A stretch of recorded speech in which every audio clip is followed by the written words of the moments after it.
Okay. Okay. So tonight we're going to talk about capitalism. The question that we're going to start with is capitalism obsolete? What are you guys' initial thoughts on the topic? So the question already has kind of, I guess, a couple assumptions baked in. So we have capitalism right now, right? There's pros, there's cons. Some things are going well, some things are not going well.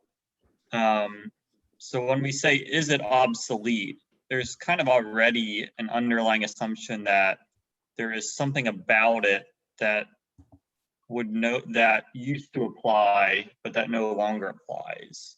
So my question is, what is that thing? I guess it's kind of a question for whoever posed the question, right? Like, what is it about? Which I guess would be me. So I actually really like that. That's a good observation. That's a very smart observation. And I think it's a good way to start the conversation. I guess so that is a very good way to put it. I would say essentially capitalism was designed and started to come into place really with the expansion of European civilizations, colonialism, and then it became the really kind of like similar to what we have today in the 20th century.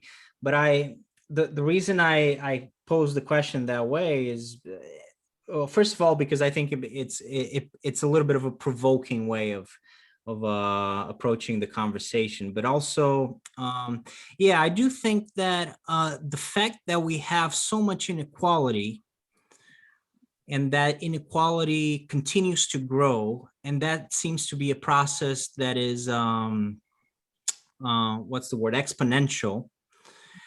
That seems to indicate that maybe there is a problem in the system if we're talking not just right now or in a couple of decades from now, but if it's sustainable throughout the 21st century and beyond, right? Or if that model in fact needs to be adjusted.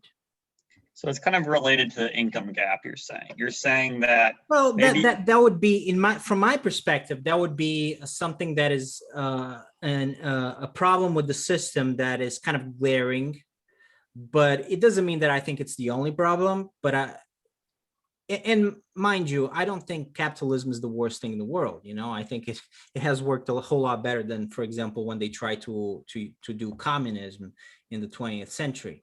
But I do think that certainly income inequality has become a considerable problem, and I do think there are other imperfections, and I do think that personally, from my point of view, it will be a discussion in the 21st century, and we probably need to be talking about what works and what doesn't work, and also understand that there are challenges. Another big problem is climate change. That we're just talking about that before we start recording, right? So I'm not really so sure capitalism without modifications can really work if we're destroying the planet the way we're destroying the planet right now. So that's another problem. So yeah, I mean, those are just some of my views of things that might be wrong with it. I'm confused. I don't know that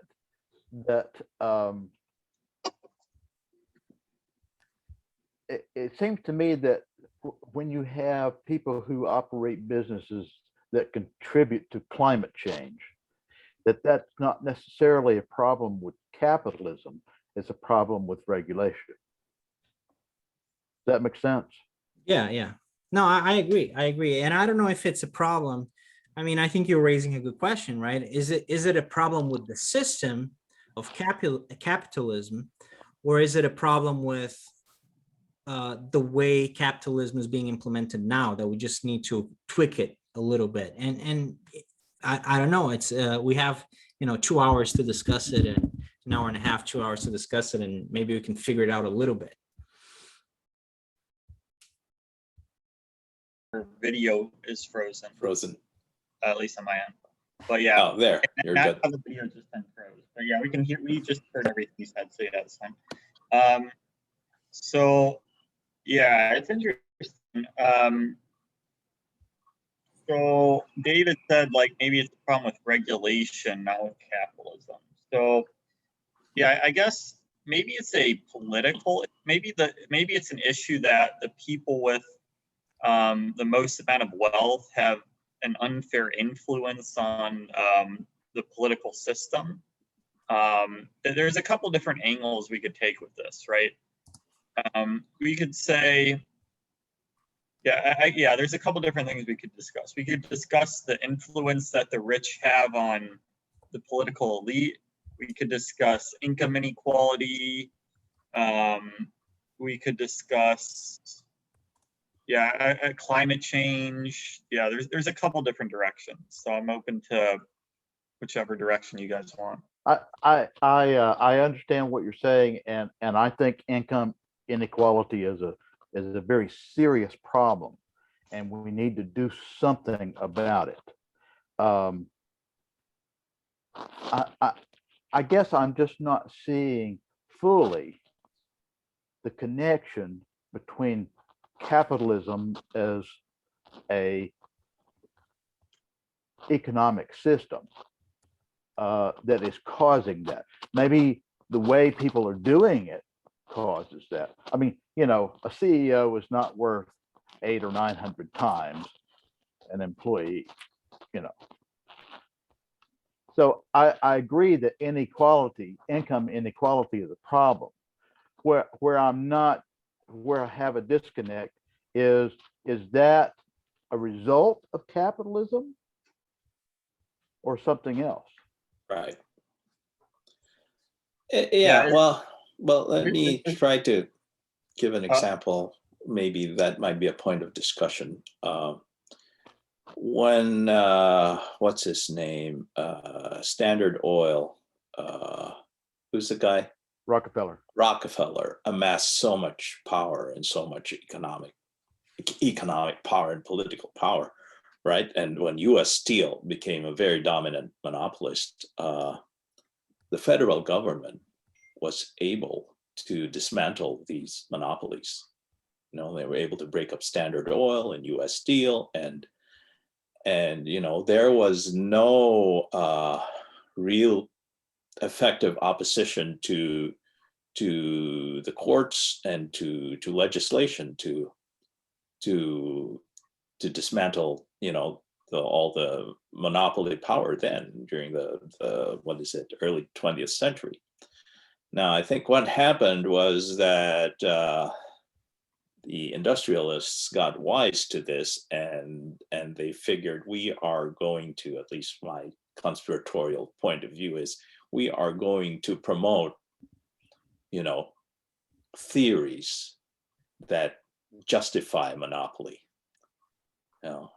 And so it became a lot harder after that, and I'm pointing to, you know, conservative economic doctrines, mainly coming from the University of Chicago, who just really gave them the intellectual ammunition to be able to say, no, it's actually good for the economy to have these large monopolists, you know, very powerful corporations, or at least if it's not good, it's not bad, because they came up with this doctrine that as long as it doesn't hurt the consumer, we should be fine with that.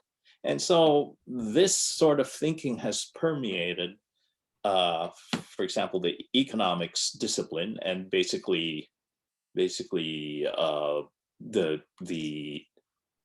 conventional thinking. And so it has been much harder to tackle monopolies. And as we all know, economic power leads to political power, leads to more economic power. And I think that's where our system of capitalism in the United States is trapped right now. You know, and it's basically a matter of power. And it's very hard to organize the countervailing forces to sort of resist this trend, you know. And a lot of it is saying, yeah, it's basically it's already been sort of put under this the thing I think most people the label uses billionaires. The billionaires are basically hacking the economy.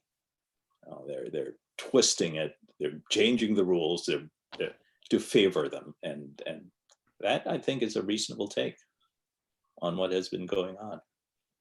Yeah, you brought up, there's a bunch of different topics. There's monopolies, and then there's just, should billionaires exist in general?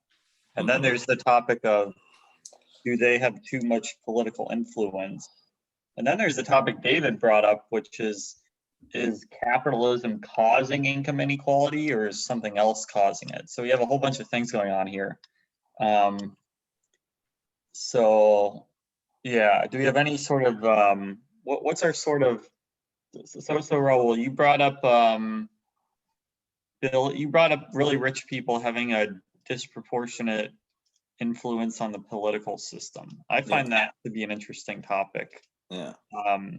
Is that like, I guess where do you guys want to go with it, with the discussion? Well, I think well, to be honest, Michael, I don't know.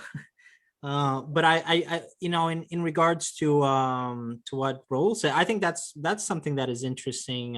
It's an interesting point that he's raising, right? That I don't know if it's the best way to start the conversation, but it's certainly an interesting point. The fact that maybe if the balance of power has changed, right? Maybe the system doesn't work like it used to. I think that's an interesting notion, and it does seem to be the case. Because when you compare, well, what was the golden age of the American civilization and economic system? It was mid-century, Right. when America was at its strongest, and it was, the economy was very, very strong, and it was rebuilding Europe, helping to rebuild the world, essentially, after the most destructive conflict probably in the history of mankind. And things, but we're talking about Roosevelt, the Roosevelt era. We're talking about an era that is very different from the era that we have now. All of those mechanisms that were put in place to make things work have been in fact dismantled at this point. And I mean, Raul, he has a much better economic understanding than I do in economic training, but I mean, anyone who's read a little bit knows that, a lot of those mechanisms have been dismantled.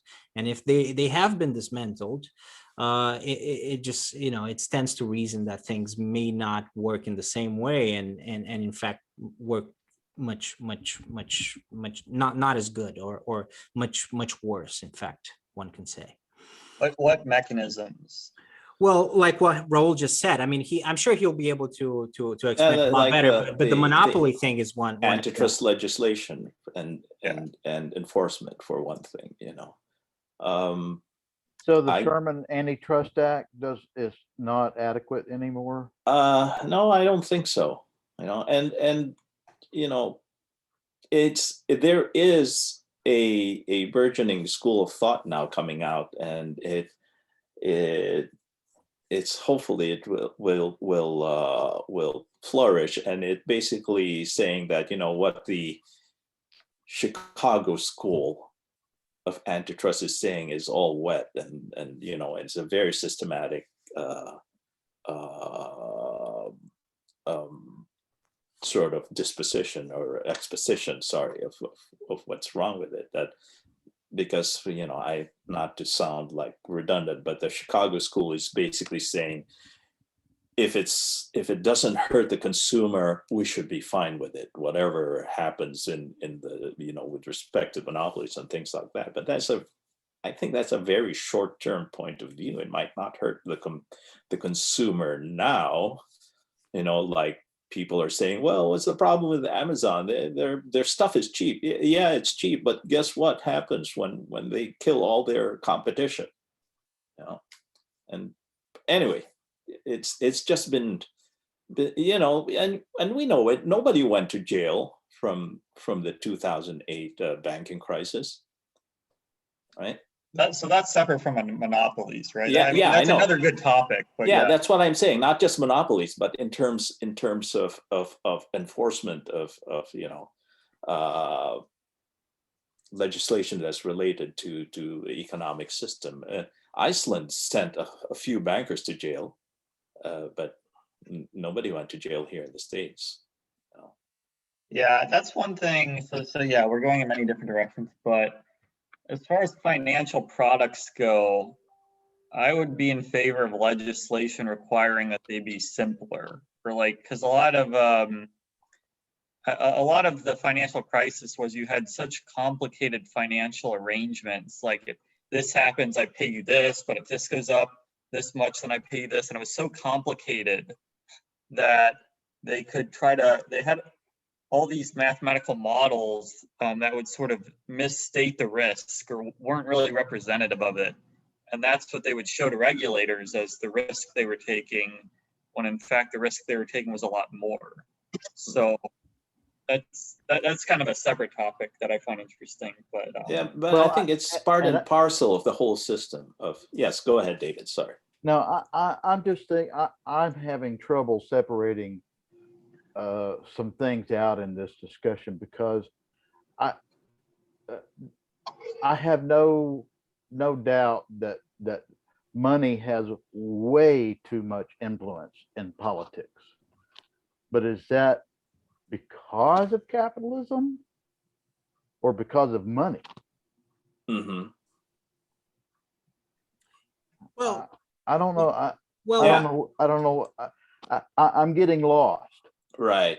I think you're saying, is it if capitalism is allowed to work properly, would we have a problem with it, or is the problem that whoever, and right now we're thinking the extremely wealthy people who are able to amass power, is it because of that capitalism is being sort of hacked or perverted to serve their ends?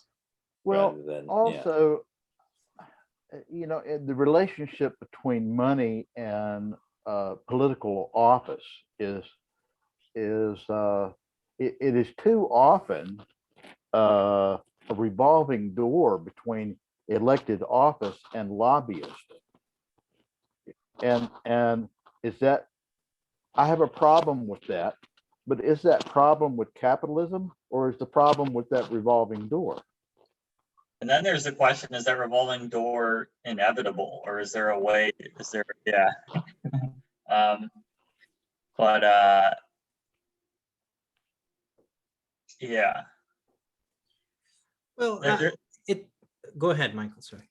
Oh, I was just gonna bring up, like, so you guys know about like donations to political campaigns and like FCC versus Citizens United.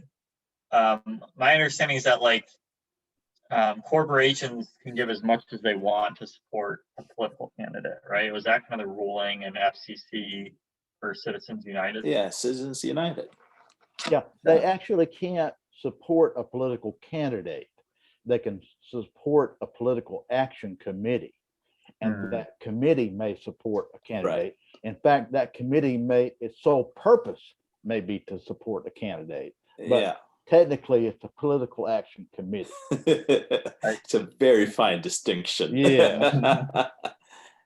No, I see what you mean. I see what Jacob is saying there, is texting there, and it is that, I just think that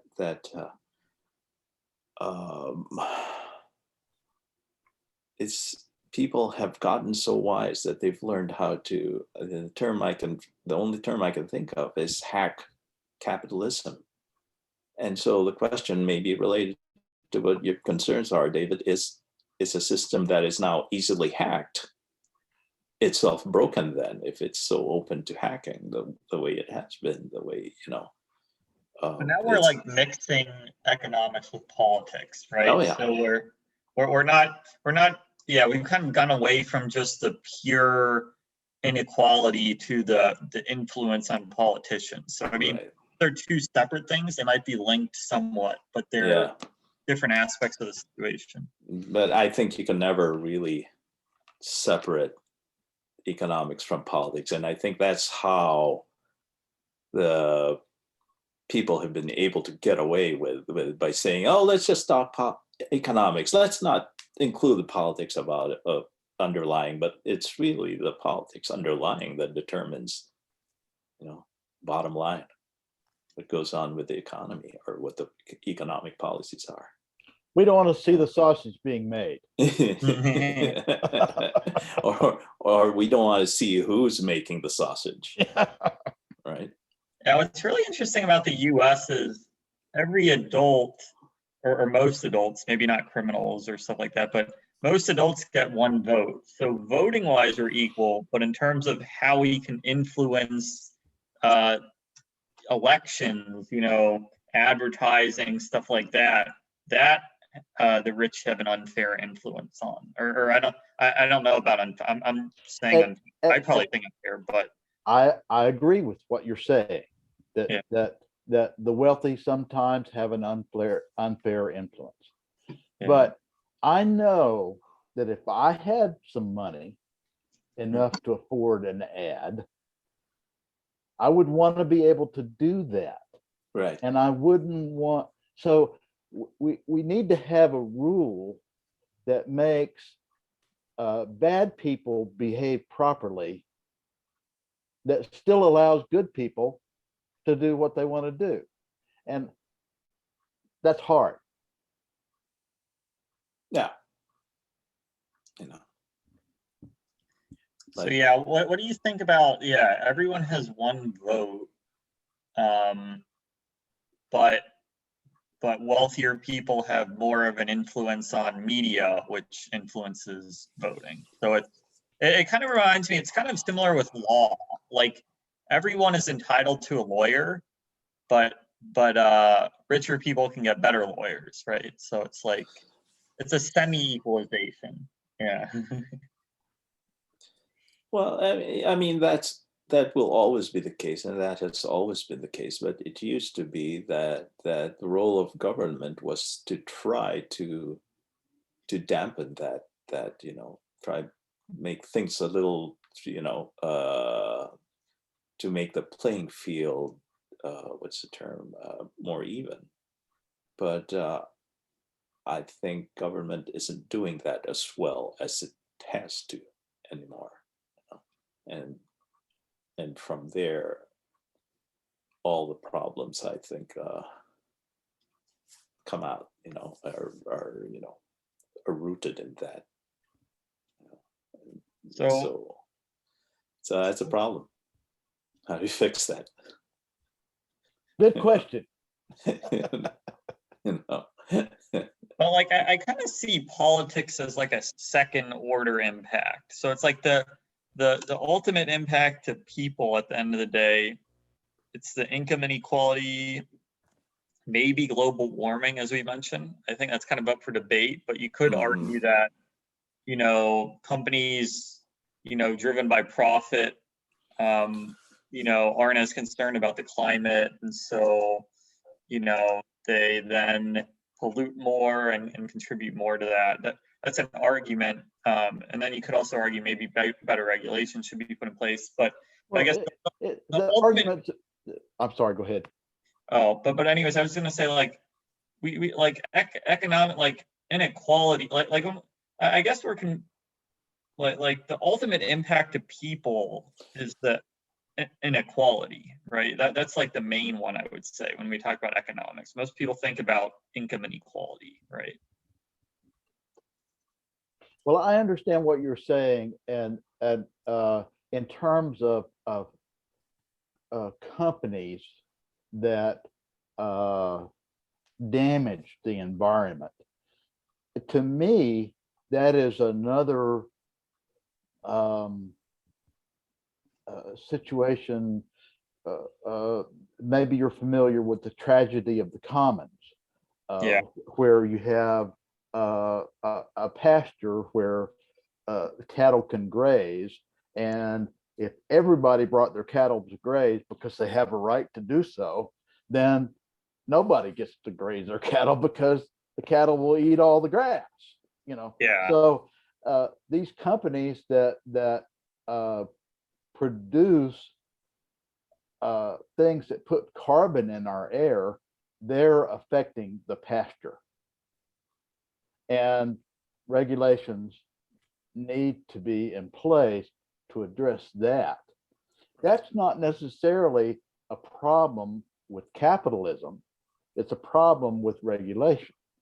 But the regulations are made by the politicians, and the companies have the influence. So Round so and yeah, round it's and kind round of we go. Yeah. an Right. interconnected web. So it's Yeah. like, Well, the thing is the solution, whatever it is, I don't have it, but the solution has to take all of those things into account. Yeah. We need a philosopher king. yeah. No, don't. So it's But- like, it's kind of like, how much do we assume that we as people will change, and how much do we assume that we as people will not change? So we need to change the system itself. Yeah.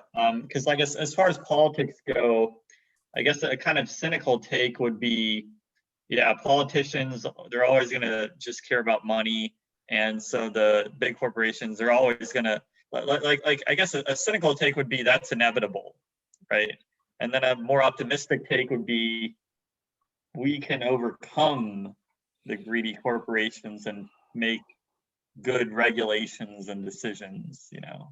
Yeah, but it takes enough people getting fed up and willing to do something about it, or not even do something, but vote the right people to office to fix it. And I don't think there are enough people out there who might even be convinced to think that way, that we need to get, certain policies enacted, and in order to do that, we have to elect certain candidates to office. And it's just part of, again, if I take a conspiratorial point of view, and I know it's exaggerated, it's the way basically the last, I'd say 40 or 50 years, the conventional wisdom has really been shaped by all these think tanks, all these academic departments who have really taken one tack and basically shut down all the other competing ideas. If you look at all the think tanks now, they're mostly all, and think tanks are basically funded by billionaires. And most of them are of one political stripe. There are one or few which are progressive or liberal, but the Hoover Institution, Heritage Foundation, Cato Institute, the American Enterprise Institute, they're all of one, promoting one point of view, as if that is the only one available. Yeah. But the thing is, we talk so much about greed and corruption and stuff at a higher level. As far as the ultimate impact, because like you can spend all day saying, oh, this person, bribed this person is trying to trick us. At the end of the day, the final impact we're looking at is income inequality and maybe hurt to the environment, right? Like we have to agree, like at the end of the day, corruption has to hurt someone, right? Like we can say this person lied, this person misled, this person is just trying to trick their way into office. At the end of the day, what's the impact? It's income inequality and the environment, right? Like we have to agree on what the final impact is, right? Yeah. Is that what the final impact is? I would say those are two of the that I can think of, two of the big problems. But there's a third problem. I would say a third problem that is as big as those two as well. I think is the fact it's sort of what we've been talking about, but I would say I would go a little bit farther away. I think this corruption is it's so pervasive, but it's not really corruption. What the problem is, I mean, that's another problem, but the problem with capitalism itself as it is right now, it's really the fact that corporations have become so strong, and this wasn't really the case before, but now they are so strong and so numerous that it's not, we're not really, I'm sorry. I guess what I'm saying is that's like a second order. So Well, the ultimate impact is what happens to people. So well, what corporations happens are to like people? So maybe I'm taking a little bit too long to make my point. What happens to people there is that if we are for example, in the United States, but not just the United States, any liberal democratic framework, the risk that you take is that those corporations, because they become so political and so powerful, they take away the power of people to actually decide anything. And that is something that is not, second order, like you say, that's first order. That's, you're taking away democracy from the people. And I don't think we're quite there yet, but it's kind of like a continuum, like a voyage. And I think we're far along that route. Yeah, Far along we're that route further along definitely than before, certainly. than when Teddy Roosevelt was able to break Oh, up all yes, these absolutely. We're much these further trusts. along. We're much further along than with Clinton, than in the 90s. Yeah. I mean, Yeah. in the last 20 years the corporations have become much bigger, much more powerful, much more numerous, and much more influential in just in the last 20 years. It sounds like you're saying not just necessarily strictly how much money people have or income inequality, but the ability to decide kind of how we structure our life. I guess it's kind of like how we structure our lives and our way of being.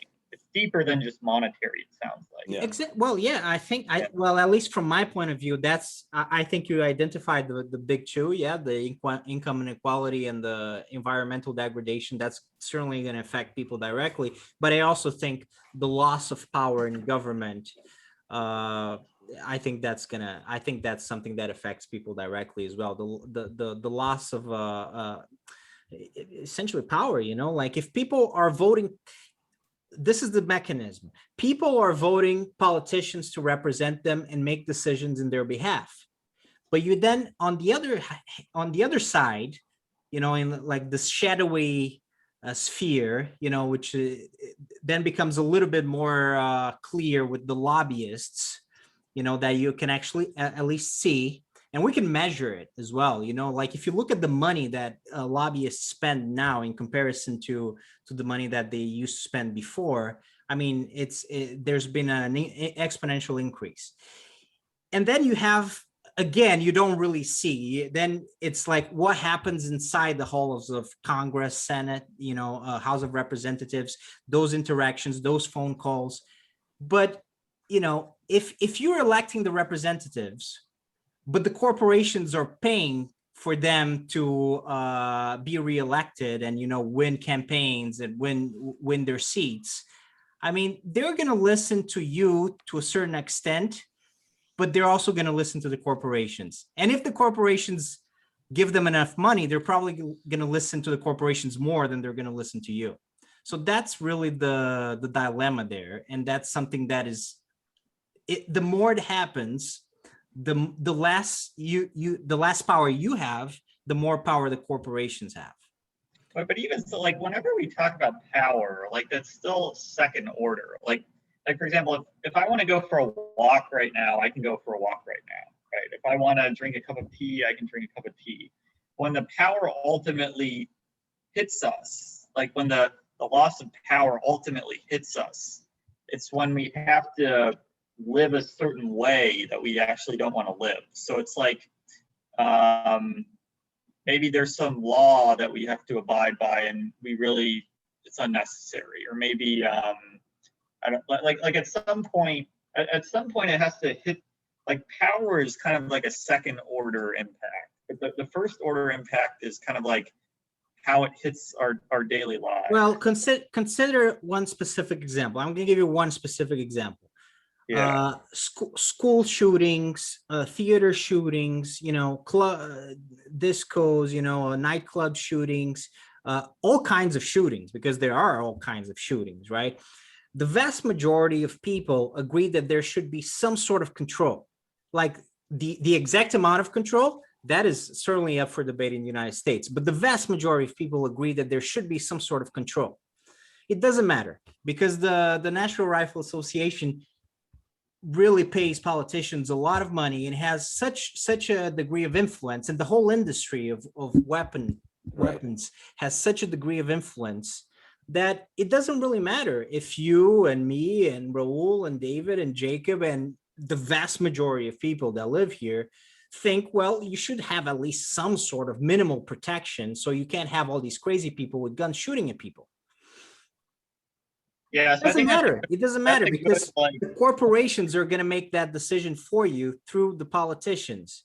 And it doesn't matter what you say. So you might get shot at some point, right? That's one way in which it affects you directly. That's an example, though. That's one example. I mean, there are other examples. You know, you can talk about other industries that have similar impacts.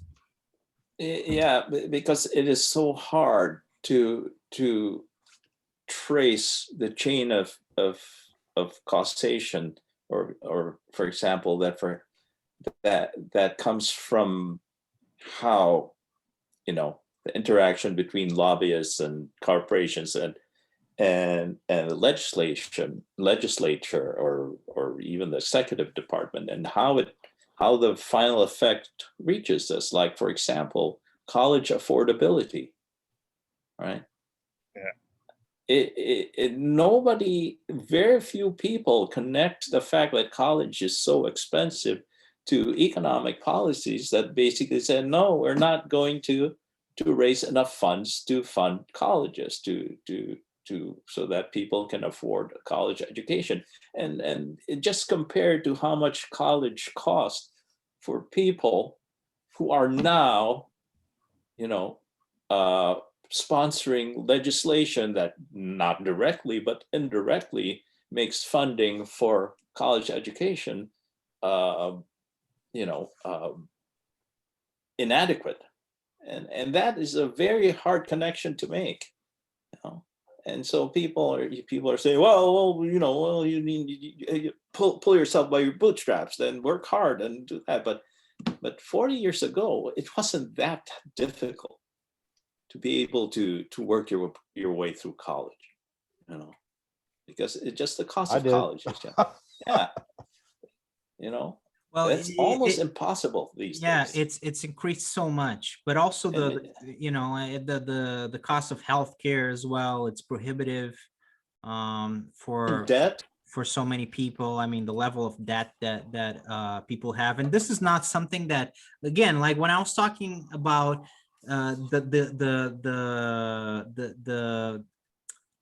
the height of American power, the American civilization, the economic system, you know, mid-century, that is, things were different, you know, the circumstances were different. And like what Raul was just saying, you know, like the cost for education wasn't always what it is today, right? I mean, it has increased again exponentially.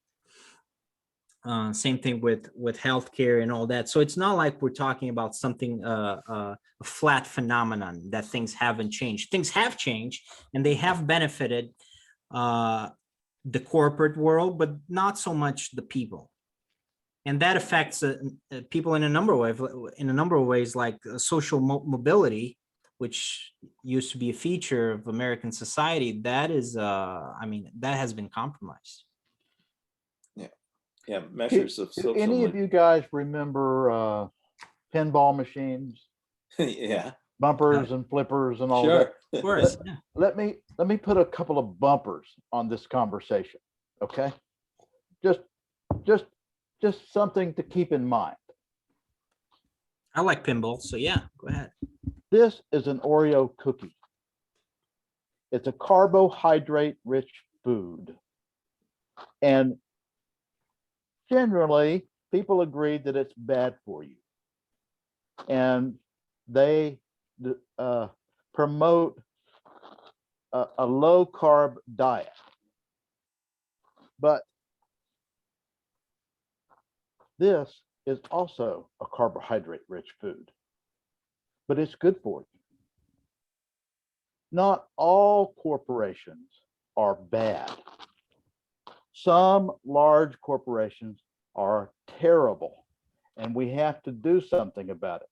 But I don't think we should be talking about all corporations as if they're all like this. Yeah, granted, Some of David. them are like this. Yeah, but the good ones don't need our attention. That's the thing. Yeah, I agree with you, but you No, know, I they definitely just, agree. Yeah. I don't yeah, think we, like we I just get lumped into just corporations. We really mean the bad actors. Well, it's Yeah. like you brought up gun control. We have to do more to control guns. We have to do something to limit access to guns so that crazy people don't go around shooting us up. And sometimes, I think it was in one of these conversations last week or the week before, where the point was made that yes, we need more gun control, but you know what? That doesn't make the people not crazy who are doing this. So, in other words, it's addressing the effect, not the cause. Does that make sense? Well, I Allowed to if we speak in this make group, it so or, easy I for have got just my anyone. hand up for quite a long. I had my hand up for quite a long time. Is that not the policy to? I Oh, mean, I don't sorry. understand what's going on here. It's like, No, just feel free to jump in, Jacob. okay, You don't notice so it sometimes. Yeah. okay, I mean, a lot has been discussed. So, what is the main? I mean, see, for me, all of this stuff is so clear. You know, capitalism is essentially about, you know, the individual who is self-interested and profits first. It's profits first, then people and nature and animals. That's a fact. It's not a belief. All isms, doesn't matter, capitalism, communism, whatever, any ism damages the brain, damages perception, because you're always looking at life, which has problems, through the lens of that filter. And therefore it limits your perception, it distorts perception. So can we see, I feel the central problem is the individual. The problem is not the system. We are the system. We are the system. The system is us, and we made the system out of our own disorder. Therefore, the system is disorderly. So I feel that the solution is to be found in creating a new human being, or to put it another way, to create a human being. Right now, humans are inhuman. The way they're living, they're inhuman, incapable of love, peace, joy. They can only, thought can only imagine what those things are, which are limitations of the real thing. So I feel that the revolution must begin with the person, in the psyche. There must be a freedom of the mind first. Then with that free mind, and by the way, it cannot take time because we don't have time. So it must happen now in this group. Each one of us must free their mind now. Then with that free mind, we can look. We can look at capitalism. We can look at the world today as we are, as thought has put it together, right? And then we can act from that place of clarity, that place of lucidity, which has no bias, no prejudice. If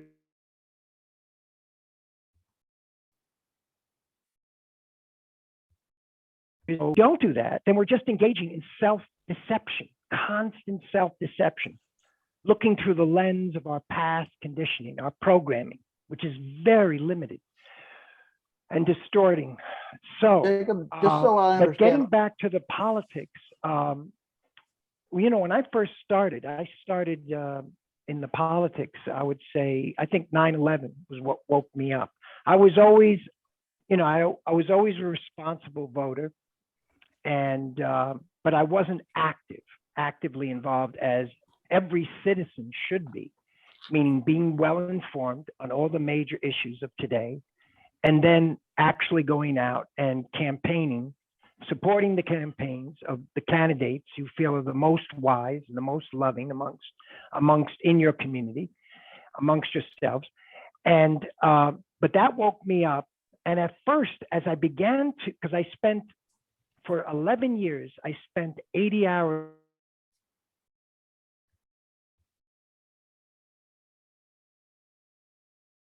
Now it's much less, because I spent 80 hours a week consistently for 11 years using my computer. I only got it back in 2010. So I've only had it for 11. So at first, when I started to realize, oh my God, look at these corrupt people.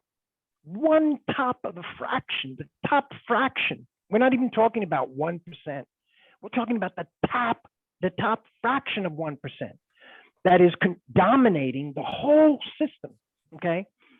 And they're not, and because they are not wise, they are acting in their own interest, and to hell with everyone else. If anyone else benefits, it's a side, it's like an accident. It's not their intent. And they're destroying the planet. We now have weapons of mass destruction. So we have this high technology now with cyber, security and all this. We have all this technology in the hands of psychopaths, essentially, to a high degree of psychopathy. They lack wisdom. And this is a very dangerous situation for the entire, not just for the species, but for the planet. We can destroy the planet many times over. So I got upset with them, right? But then I learned, wait a minute, they don't have ultimate power. Ultimate power, as much money as they have, ultimate power resides with the people. We vastly outnumber them, okay? So how is it that we have the power, and yet so few, we're not organized to exert that power? And so I then switched it. I don't pay attention to the people at the top, because I realize it's us. The problem is us, your neighbor, your family. These are the people that have blood on their hands. They pulled the trigger, but we enabled them to pull the trigger, to create all the havoc in all the world for decades, okay? We're responsible, our parents were responsible for their negligence, et cetera, going back. So then it goes back then to the individual, how to free the mind so that people feel empowered, because fear is how they control us. They are controlling us through the mechanism of fear. So how to liberate the human being without taking time, meaning that it should happen fast in the speed of light to an individual, and that's the only way it can happen. How is this to take place so that they are now empowered to then participate without fear in the whole political process of change, so that we can then transition? That will take time, so that we can transition to a whole new way of living, which is rooted in love, compassion, goodness, all the things we imagine, but all of those things are limited because they are just what thought imagines them to be. But a person who has activated wisdom is actually living it, is actually the very embodiment of it.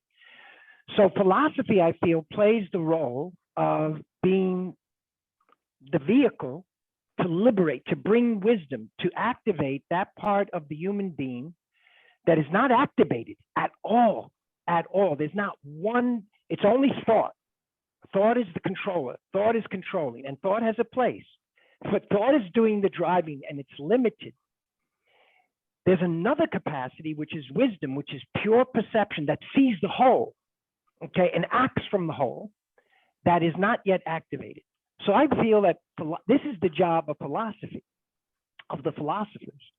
And then with an activated wisdom and a large number of us, we can then meet the problems of the world, and the solutions will be revealed not in the system, but in the problems themselves. The problems will teach us, all of us, what needs to be done.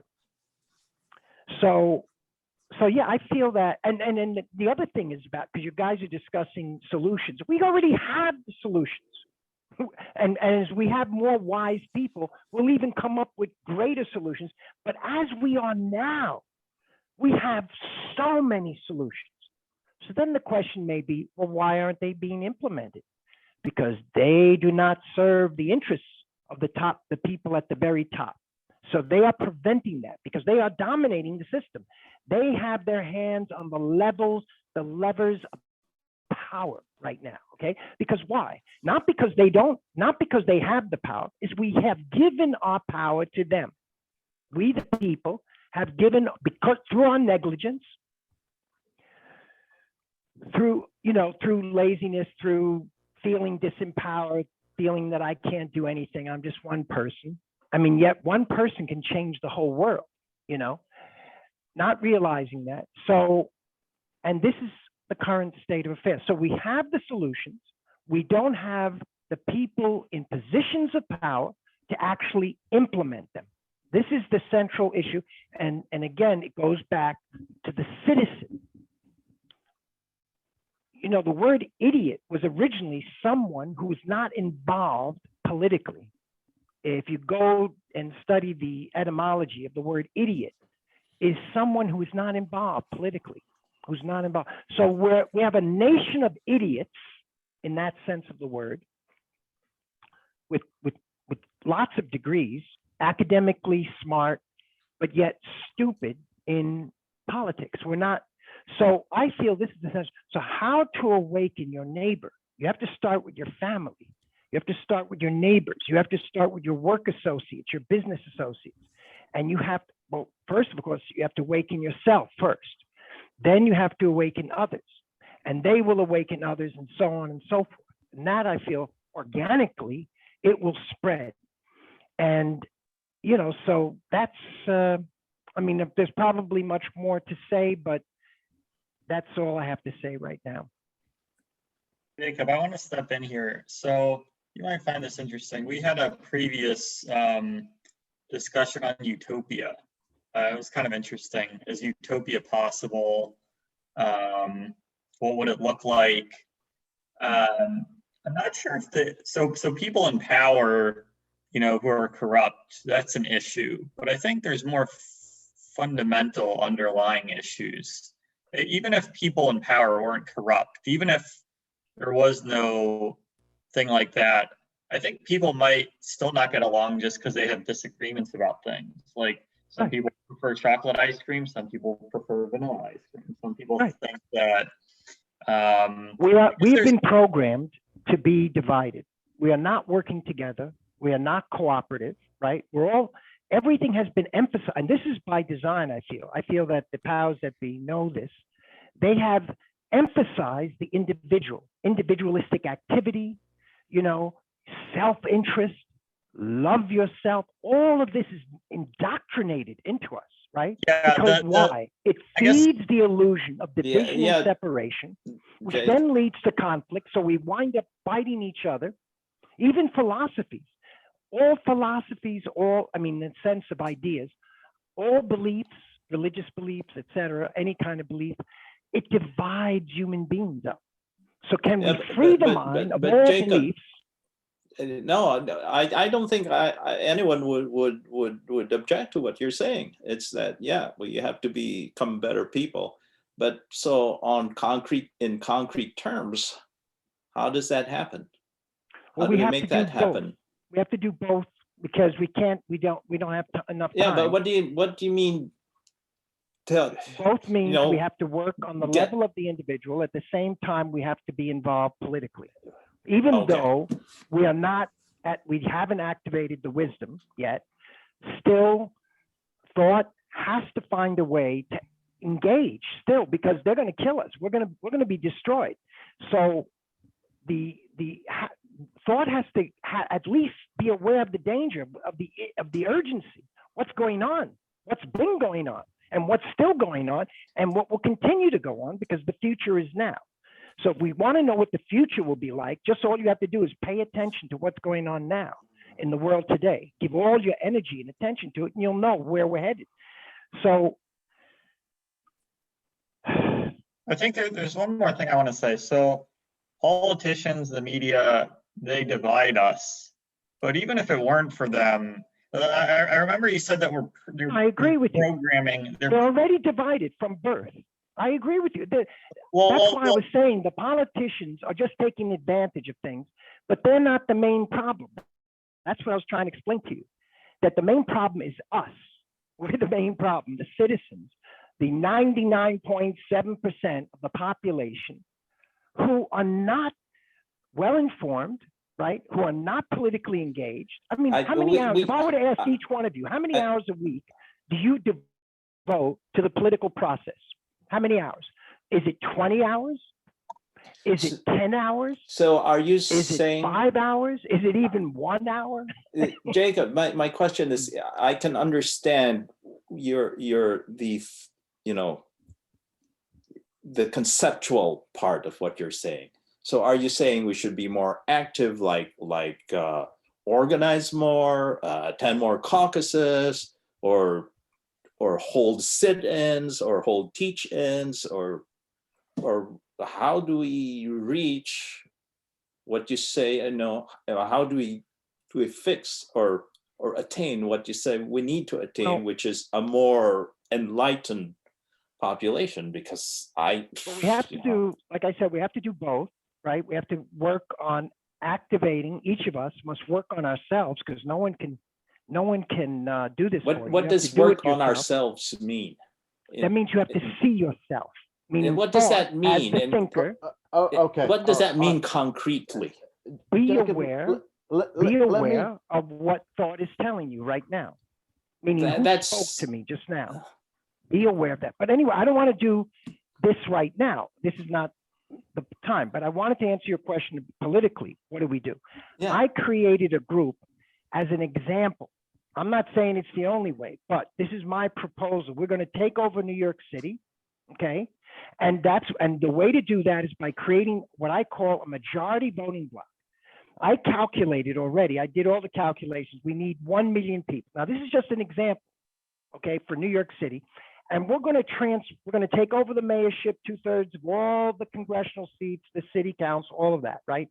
So that we can then change the laws, so that we can then make way for the implementation of all the solutions we already have.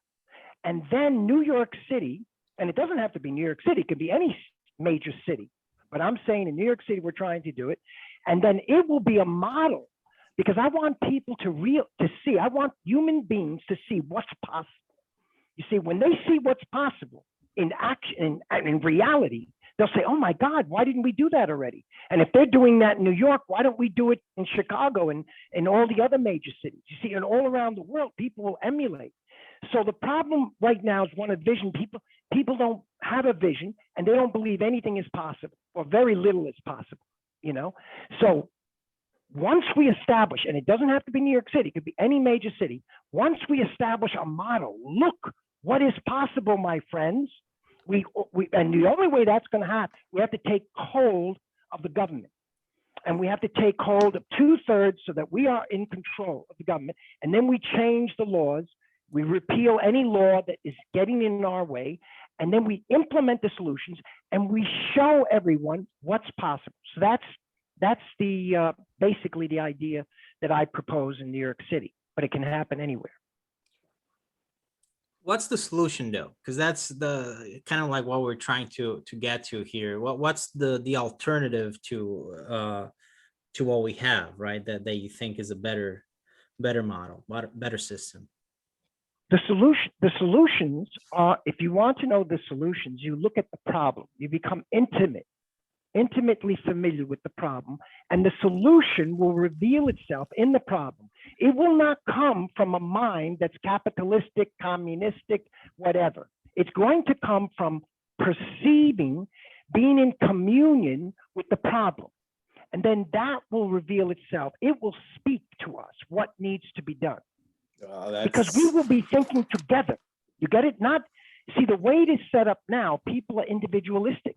They're always asking, what's in it for me? What's my self-interest, as opposed to someone else's self-interest? We are not working together. That's why we have to work on 2 prongs. 1, freeing the mind, and 2, politically, implementing the solution so that people see what's possible. So we have to work on these two levels. And again, this is my proposition. If somebody has a better proposition, I'm all ears. Well, I think I think that's it's commendable that you're trying to enact change in some way that you think is going to make things better. Yeah, I mean, I think here we're in this conversation, we're just trying to figure out what are the problems with the current system, and what alternatives could in fact provide a betterment of society, which, I mean, frankly, I don't know exactly. Like, I like something that I think shows promise is the Nordic model. Sorry, you're hearing just video and audio. But yeah, in some ways, we're kind of doing what you mentioned. We're thinking about, I guess, part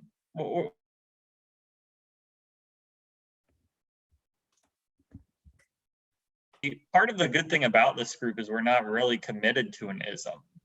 So we're kind of just playing around with them, saying like, what if we did it this way? What if we did it this way? Yeah, we're just trying to get a little bit more enlightened than we previously were.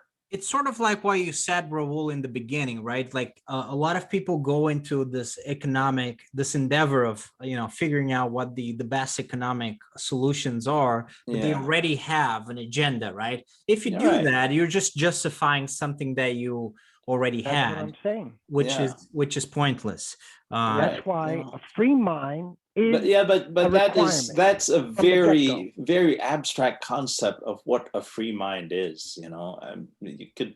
Well, we didn't discuss what a free mind is. What is a free mind? Because it's. I don't know what a free mind is. First of all, don't even start there, right? Start with what is. The what is your mind is not free. Begin there. How do you know that? How do you know that? No. You look at it. At it. Ask yourself.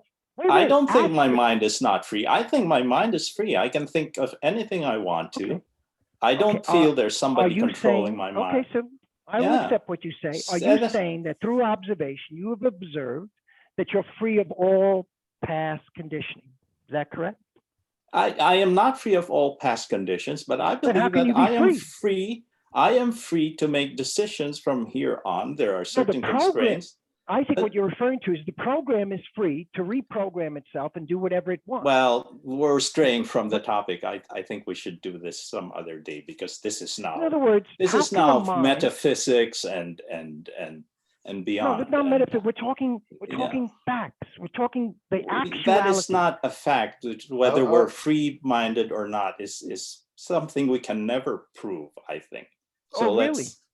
I mean, we cannot. Yeah, and I mean, it is true that that's not really like the problem that we're discussing today, because that's kind of a rabbit hole. We have been programmed by race, by religion, by beliefs, by culture, by so many things, nationality, by ideology. But by the fact that we know that we are programmed is already an indication that we're not completely programmed. You said you weren't. Yeah. Are you programmed or not? You said you weren't. No, by the fact that you're saying that you think we are programmed.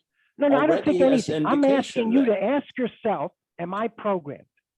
Ask yourself, am I programmed? Everyone is, nobody's really free in an absolute sense. I mean, that is a given, because you've been so programmed. You must. This is like self-evident, so clear. Everyone will agree. I mean, everyone that I've ever talked to. The question becomes, is there freedom from the program? And then there's debate in that, but no one debates that you've been programmed heavily. There are many influences right now. When you're listening to my words, you're not listening. Can we go back to our topic? Translating the words according to what you recognize, you cognize, Jacob, and which is part of your programming. Jacob, so you're not listening. This is away from our topic.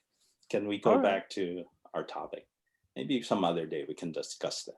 Yeah, I think that's a different discussion. So, what do you guys think about the Nordic model, for example? Because I think that's an interesting alternative to just straight, capitalism, no barriers. I think but in the Nordic countries, they have been able to implement a very good balance, I think, So between. you're doing it again.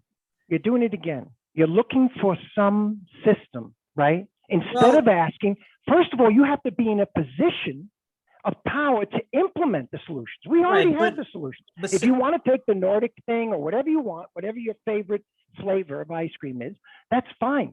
But you have to address the central question. You have no power to implement them. So how do we get the power? That's the question. Well, but I'm not. We'll set that interested- aside for a different day. Right now, we're just you wanna do looking it for- at alternatives. Yeah. Yeah, right now we're just Yeah. kind of playing around with different That's a ideas. topic we But- agreed on, and maybe some other day we can talk about how we get the power to implement our desired solution. But that's not the topic for the day. Yeah, I mean, And that's not what we came here for. Jacob, we're for we're today. all asleep, unaware, lazy, stupid, and blind, and we're not listening to you, You're Well- incapable of listening and incapable. to anyone. No, to anyone, to your best friend, your lover, your dearest, closest children. You're incapable of that. And to be aware of that is already the beginning of wisdom. Just to be aware without judgment, without a desire to change anything, is already the beginning. You're But how opening the do lock. you know, how do you know if people are aware or not aware? I mean, where No, does you it- have how- to. how- You have how to can we- find out. How have do to you find judge out. that? You have to ask That's yourself. Well, but- How but do you know when you have reached ultimate wisdom? What is your benchmark when you say, okay, You I- have to ask. I am That's right. You're now not the starting- wisest I You're could not possibly starting be? from ultimate wisdom. You're not looking at that at all. Yeah, You're not concerned. yeah. That's an abstraction. You're in the matrix. Okay. You don't know anything about love, peace, joy, wisdom, right? So begin with what is, meaning I'm self-centered, right? I'm self-interested, right? I have fear. Can we go Many back times- to our topic, Jacob? All right. Please we're- don't take over the discussion. Well, no, you and- guys and- were asking me and questions. steer it to a different. Yeah, but No, I don't want to steer it. you anywhere. you are channeling us towards how do you implement your desired solution. We're not there. No, I think That's that not you what guys we're should be talking talking about. how We're- to get power. But if you don't want to do that, that's No, okay. not today. Not in this session. That's not what. we Yeah, I were- mean, I'm not interested Yeah. in taking power in general. I mean, to be honest with you, I think. And how are you going to implement these solutions? Well, I'm you're not talking going We'll, to- about? we'll I'm worry not going about to that. implement We'll that. worry about that some other Oh, day. you just. Oh, so This you're is just just like, a discussion so what is the purpose to of it? Just enlighten pleasure? ourselves. You're just we pleasuring haven't your- yet decided what You know. haven't yet decided. Okay. Yep. Okay. So I You enjoy haven't it. seen the danger. I've I done this have- many times. I enjoy it. yeah, but Well, I mean, this is not we're not talking about revolutionary politics. We're not going to take the power of anything right now. It's not.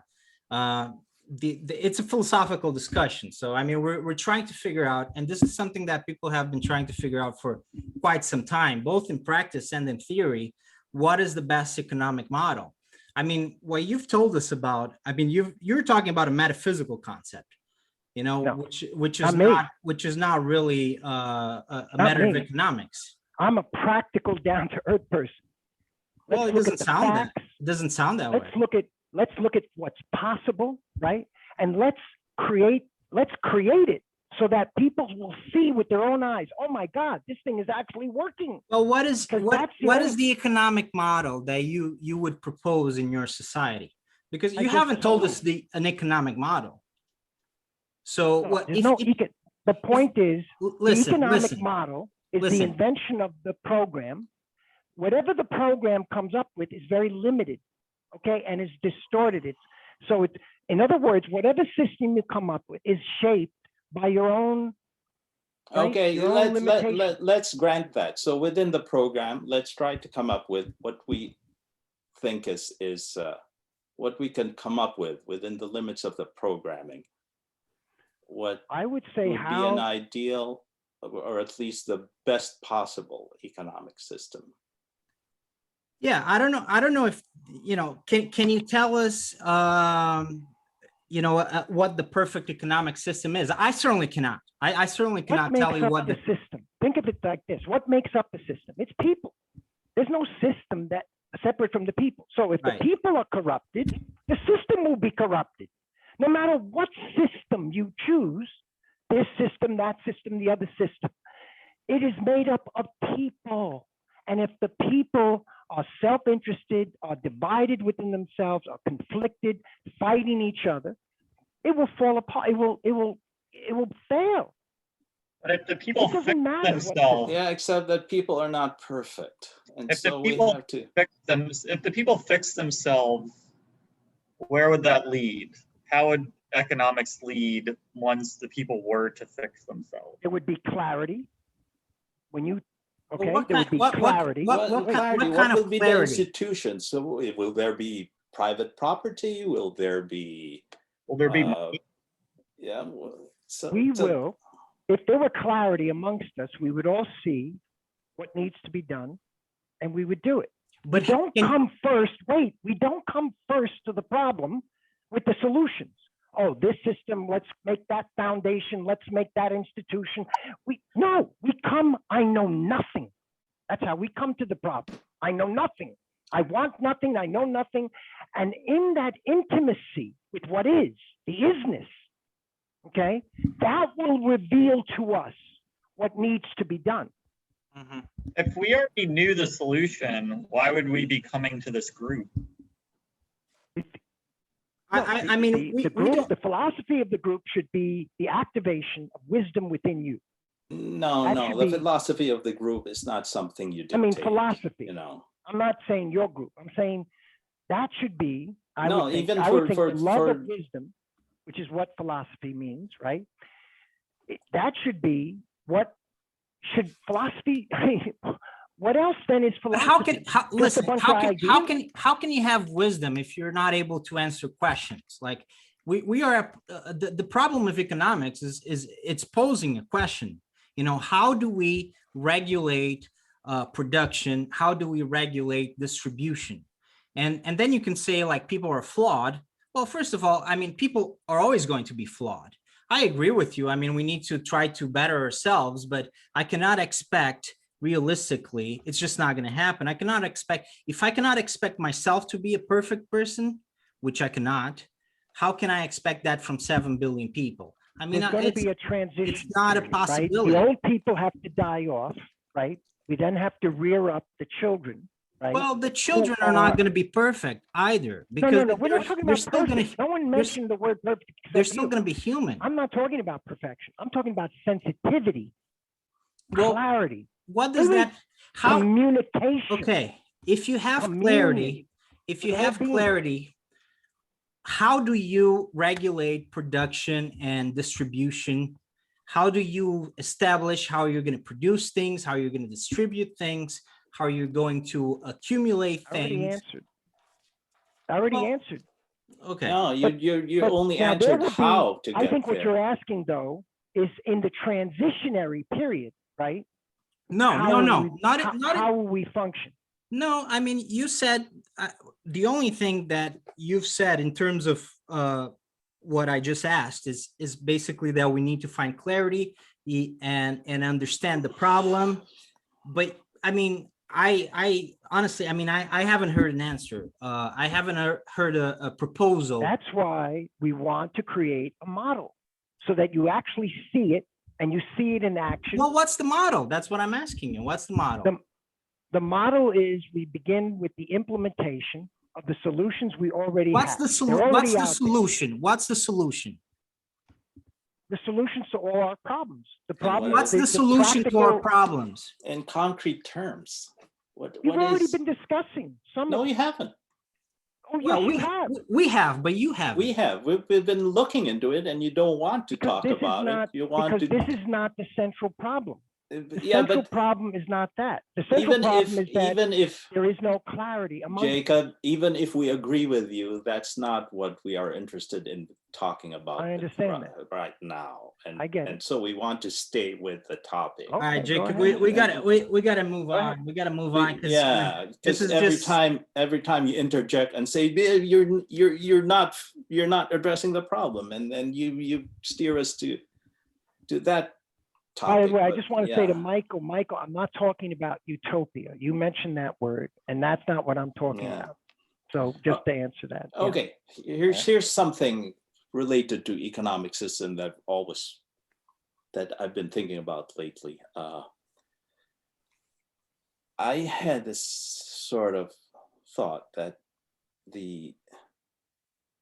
there is, I called it the one bad idea in economics, which is to have morality be dictated by the market. I don't know if people understand what I'm talking about. Can you be a But- little bit more specific? I think I To say get it. that if we let the market operate as efficiently as whatever, to have it operate properly, and that whatever is the outcome, for example, the distribution of income that comes out of it, if it so happens that the operation of a market, even without corruption, even without any sort of anomaly, if it so happens that it means that 30% of the people will live in poverty, so be it. That is the moral outcome, and you know, that is, there's nothing immoral about that, you know. And I think this is a big departure from, for example, what Adam Smith first was talking about. You know, I don't think Adam Smith ever said that the market is moral, that the outcome of the invisible hand is moral, is something, you know, has a moral basis. Just saying that hey, if we do this, if people pursue their selfish interests, somehow we get this, we can get, not we are guaranteed to get, we can get this good outcome.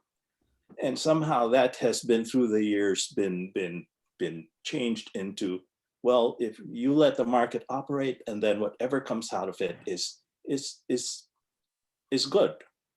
Well, I think some people assume that when they shouldn't. Some people assume the opposite when they shouldn't. Right. Some people just don't really care. So yeah, I guess it depends on what group of people you're in. Some people, I know. Yeah, I mean the Ayn Rand kind of group, that's basically them, and they tend. and there is a group there, yeah. And their point of view tends to have become ascendant in, you know. I think there are elements. I mean, there are elements of morality in a market, but I don't think everything about it is moral, like inherently moral. Like or immoral. The market's amoral. Yeah. That's what I think. Yeah, the market is amoral. It doesn't. Right. Yeah. Right. And go ahead. No, I was just going to agree. Really, I think that's a good way to put it. That the market is amoral, because that's not the objective of the market, right? The market is essentially what? A marketplace. You know, you go, you buy, you sell. You know, and whatever happens, you know, it really depends on the balance of power between buyers and sellers. It's not where, you know, that's the mistake, bro. I think it's to give it some sort of like metaphysical property. You know, the market is always right. You know, the market is going to attribute morality. I mean, the market is not God. I mean, the market is just an interaction between people that are trying to figure out how they can attribute value to something so they can trade something. Yeah.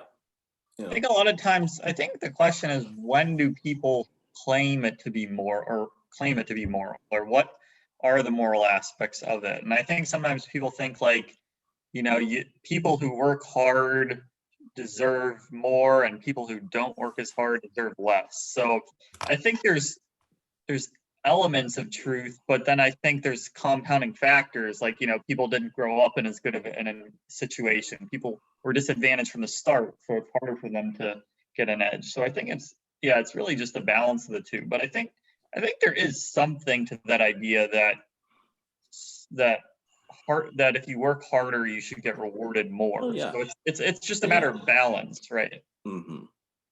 Yeah. Yeah, I mean, I agree. I think, you know, I think you're just so damn reasonable, Michael. You know, yeah, everything you say it's too reasonable. You know, so I can't really say anything about. Well, I think we all know that a CEO is not 900 times more valuable than a supervisor. Well, so yeah, that's an interesting question. I guess there's should people get paid their worth? There's a question, is a CEO 900 times more valuable? And people debate about that. I don't think so. You don't think so. Some people do think so. I think that's a discussion to be had. I don't think so. But then go ahead. But then there's the question, even if that were true, does that mean that we should adjust our payment system to reflect the actual value? Well, and also we have to be careful about that. You know, there's a movement now to raise the minimum wage, and I think people deserve to make a living adequate to meet all of their needs and everything.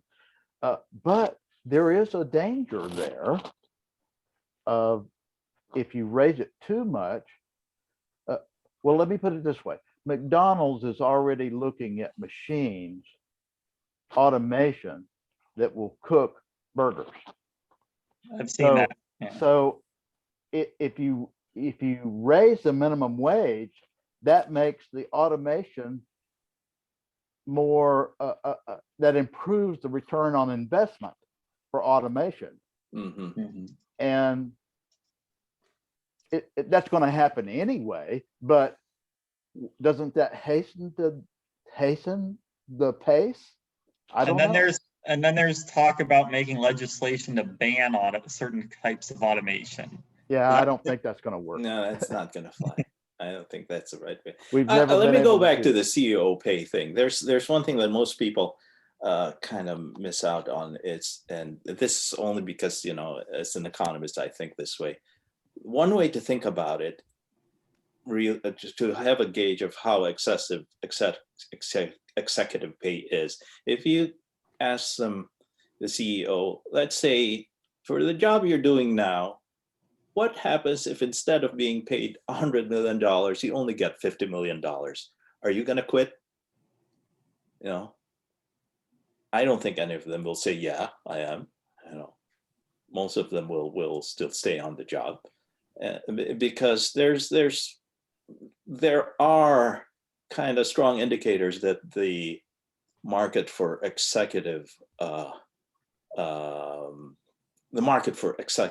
corporate executives, is not a competitive market. It's another invisible hand. Yeah, because their pay is basically set by something called a compensation committee in the corporate boards. And most corporate boards are handpicked by the CEO. You know? And they have cross memberships. You're a member of my board, I'm a member of your board.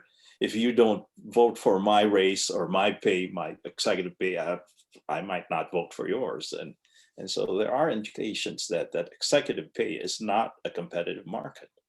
You know? And beats me how you make that competitive. You know? And, you'll have to have legislation that's I don't think will even work. It basically goes down to human decency, you know. So in other words, it's not laws alone. No, definitely, of course, accomplishes what you're after. It's changing a person's mind. Yeah, which will, you know, will make the laws effective. Yeah, you know, and it's the solution is not just in one thing, but in all things, you know.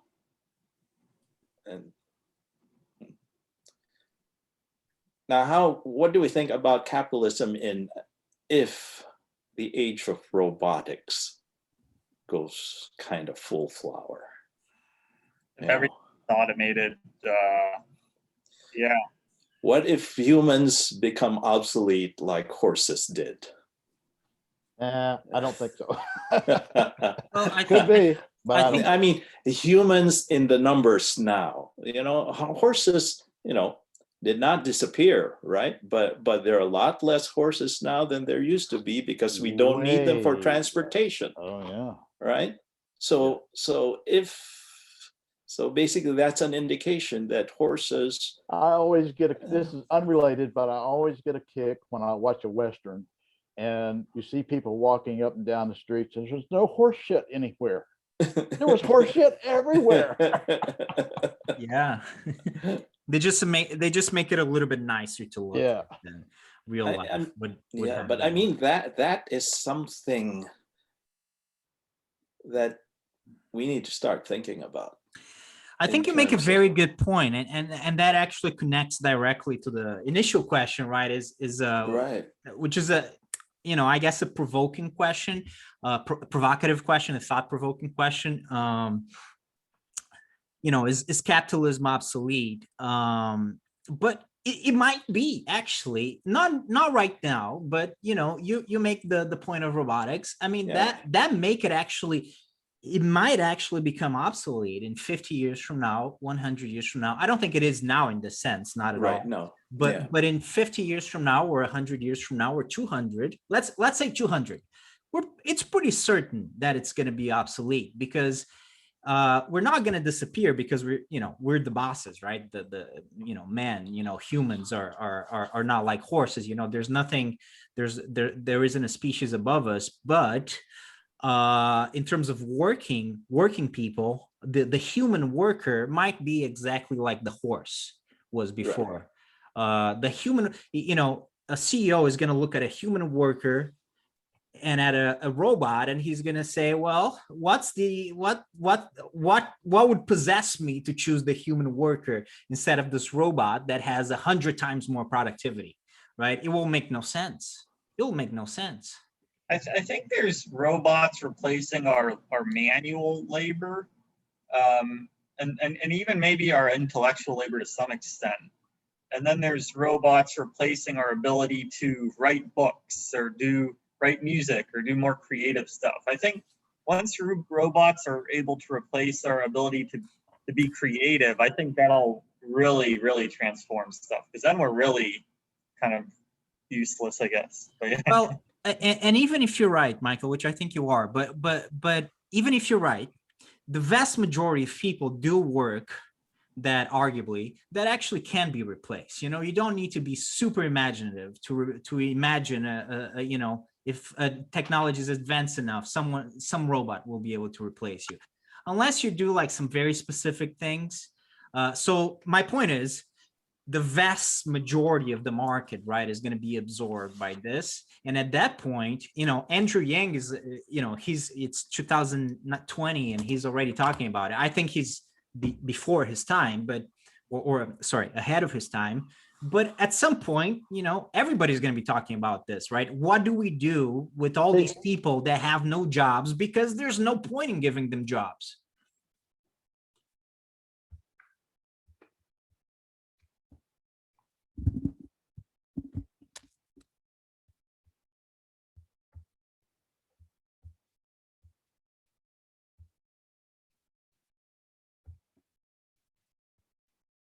That part of the journey between here and enlightenment is discussing these questions. Yeah, I think the in terms of cognitive, I'm going to go into it just a little bit, because I'm going to go back to economic system. This Oreo's sitting here and I'm going to eat it. You're making me jealous. The thing that makes me kind of stay up and think about it at night with a little bit of apprehension is, if we reach a point, and maybe we won't be here anymore, where civilization reaches a point where the productive capacity is basically the machines that you have, and not really the number of workers that you have. And so most of income will go to the people who own the machines. The share of wages in the economy might go down. I guess the problem comes in and how do people buy the stuff that the machines can make if they're not making any money? Exactly. That's the thing I'm saying. So So we Or maybe have, they don't buy them. I don't know. right, we have these people who will be very, very wealthy because they own the machines, and the people who are basically selling their labor, which is no longer that necessary for most production. Is it going to be that most of the people who do not own machines will make their living by basically entertaining the people who own the machines? Is it going to be like feudalism again? Right? And you have very, very, very, very rich people, and the rest of this of society basically caters to the needs of the nobility. And I don't know if that will happen or not. You know, you can't tell me. The standard economic answer to say, innovation will come up with something. We don't know what it is yet, but it has always been able to come up with new jobs, new industries that will employ those people who you feared will be unemployed. But that was a time when people had their cognitive abilities, which no machine could offer, could match. But people in the robotics field are saying that's our holy grail, singularity. Well, if we reach that, then what's going to happen to, you know, Well, I think, what's their economic system going to be like? well, I think we're going to have to look at two scenarios, really. I mean, I think it's extremely unlikely that they're right. You know, I think it's so unlikely because most people are just, we're not going to have enough jobs for everybody. I mean, it's the level, like I said before, the number of things that actually we can do that machines cannot do, like that's going to be a minority of tasks. So I think that's a unlikely hypothesis, but let's say, okay, that's a possibility. One possibility, we are going to find replacement jobs for all the jobs that we lose. That's one possibility. The other possibility is that we won't. So Right. we have to discuss what happens in that case, which, Yeah. at least in my opinion, but I think if you look at it rationally, I think that's the most likely scenario. So you have to discuss both scenarios, I guess that's what I'm saying. Right. And in one scenario, you got to figure out, yeah, in that scenario, capitalism does become obsolete. And then at least our capitalism, which is based on people working. I kind of like rules against automation or laws against automation. And That's I know one way that to would go be, about it. We just figure out that, you know, let's just go back, you know, take away the robots. We can actually keep what we have. Paul yeah. Bunyan. Paul Bunyan. I forgot what that story is. Paul Bunyan, he's like a giant or something, right? You're in Minnesota. You don't know Paul Bunyan. You And know what the problem? You know what the problem with that hypothesis is, Michael? Though, I mean, you could actually do it, and actually, it would be, I think, a good solution in a way. The problem is, what if the Japanese decide that they're not going to do that? Then you're screwed. Yeah. Because Japan basically takes over and the United States dies, you know. I mean, and this applies to any country that does not do it or any country that does do it. You're going to get to a point that internationally, I mean, you cannot be competitive without doing those things, because you're going to have your worker, you know, say I employ Carolyn here, who hasn't spoken yet. Hi, Carolyn. Imagine I mean, no offense, Carolyn, but you're a human. So, you know, imagine I employ Carolyn, and then Carolyn goes against the robot. The robot works, you know, 24 hours a day, 7 days a week. And Carolyn, you know, I have to give her weekends off at least, you know, or at least maybe what will pass for a weekend will be like Sundays off for Carolyn. I mean, even if she's not working one day, and the you know, it's still going to be a huge difference in productivity. And it's not going to be feasible. I read a book a while ago that had kind of more of an optimistic take on what'll happen if and when automation takes over. It said historically our standard of living kind of keeps getting higher and higher. So more and more things will kind of become considered necessities. and like we'll have more money to spend on recreational things, like in the book I read, for example, yoga class. So then in that example, there'd be more demand for yoga instructors. Yeah, yeah, that could, very well be true.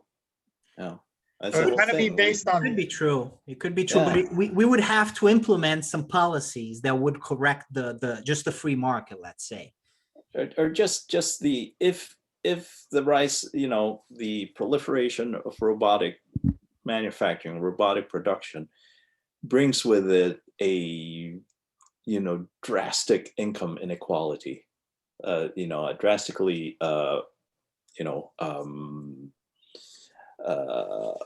concentrated distribution of income, then will the people who are not making enough income be able to afford, yeah, as you said, those things that will become available.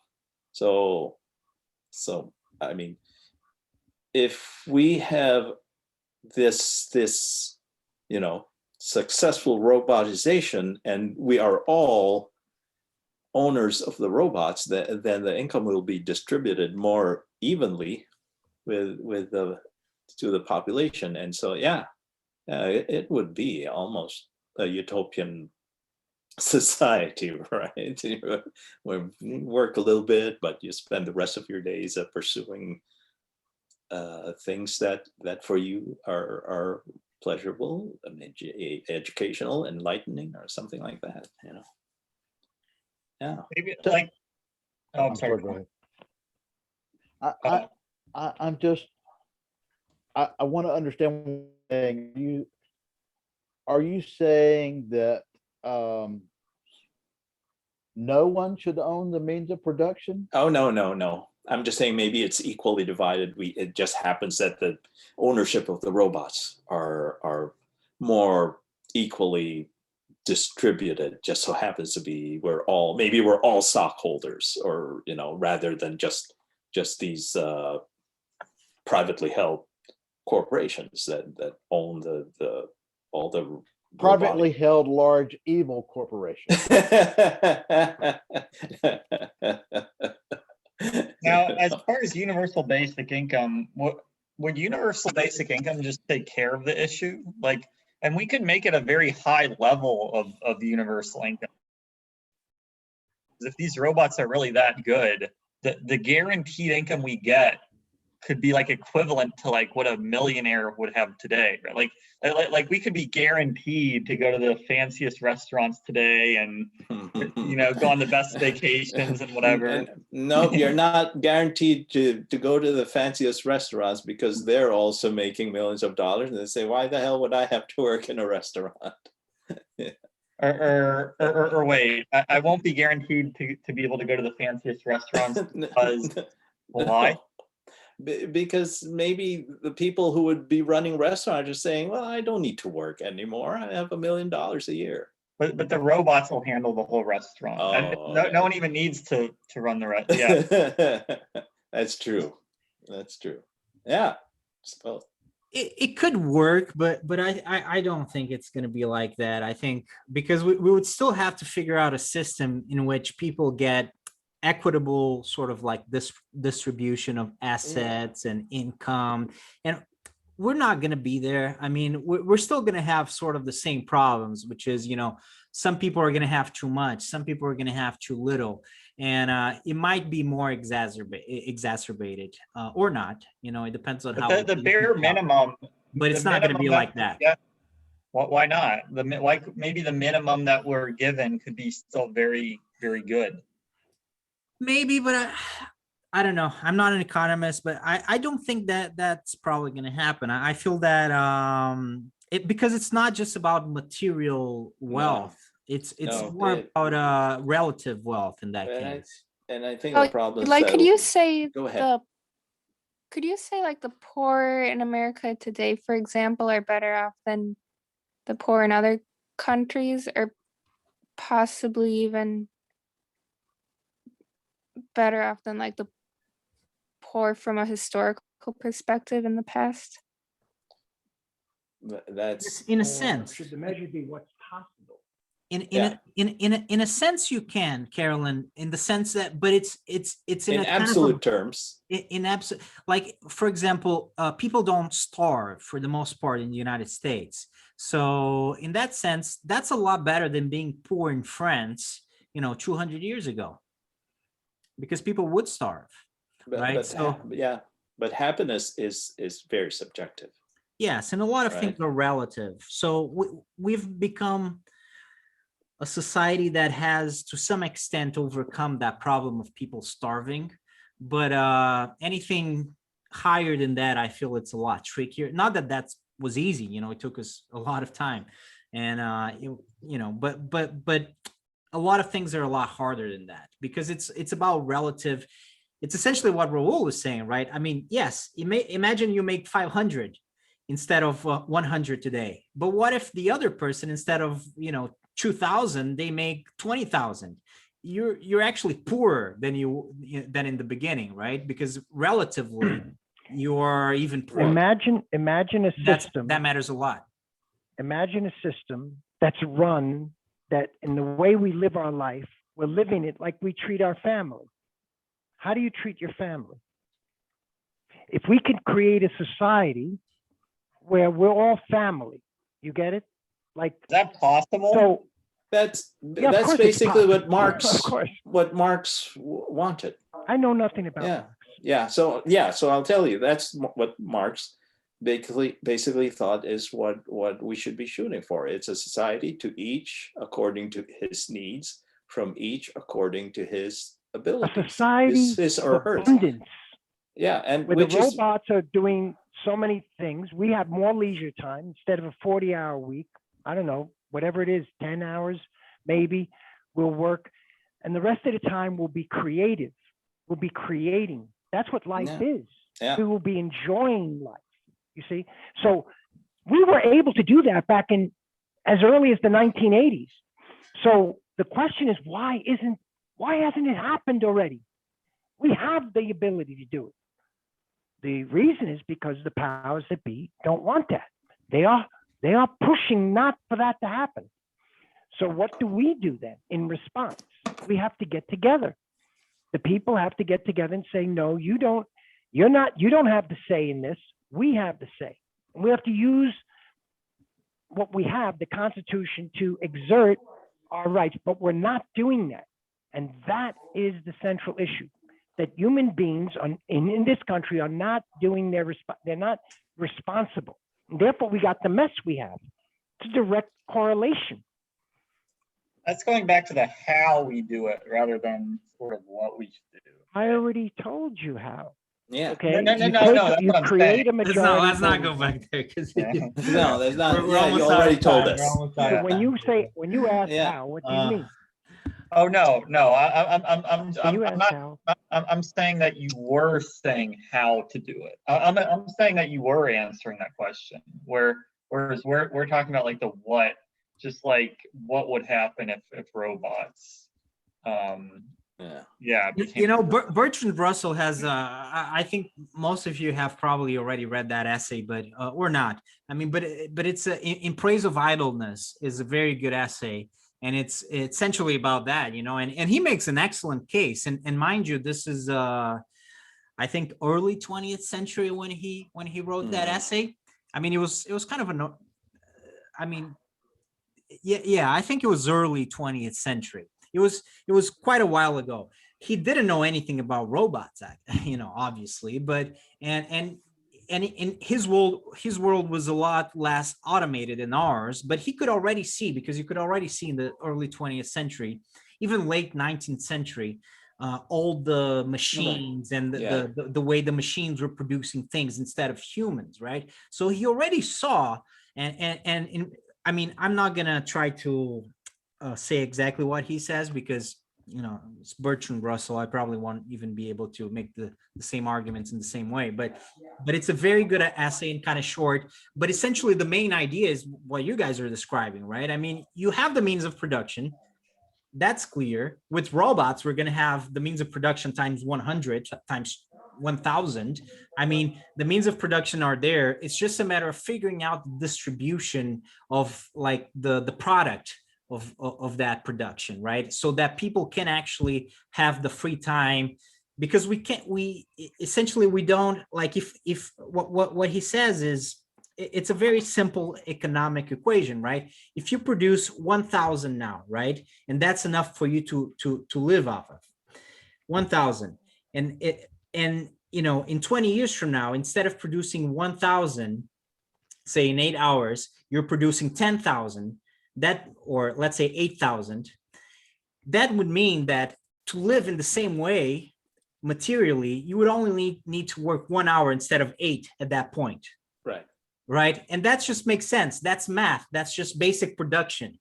Right. So it can be done. It could certainly be done. It's just the problem is finding what is the system that is going to allow us to do that in terms of distribution, right? Distribution of wealth in society.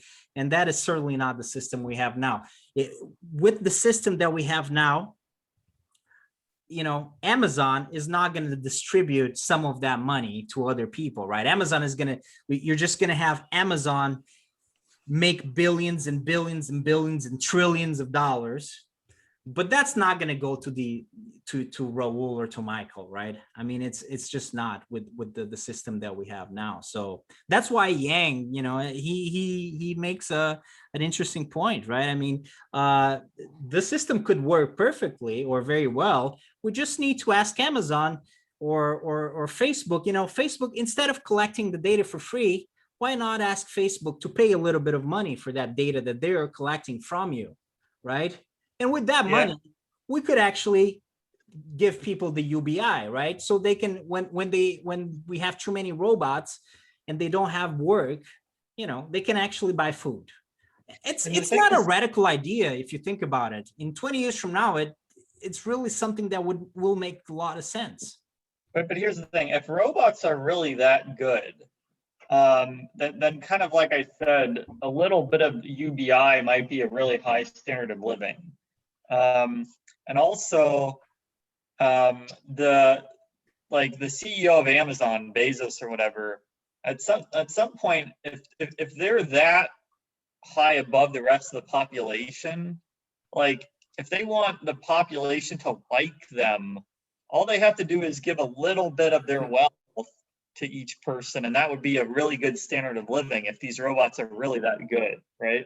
So it's kind of like, to me, the question is should we encourage Bezos to give that, or should we take it?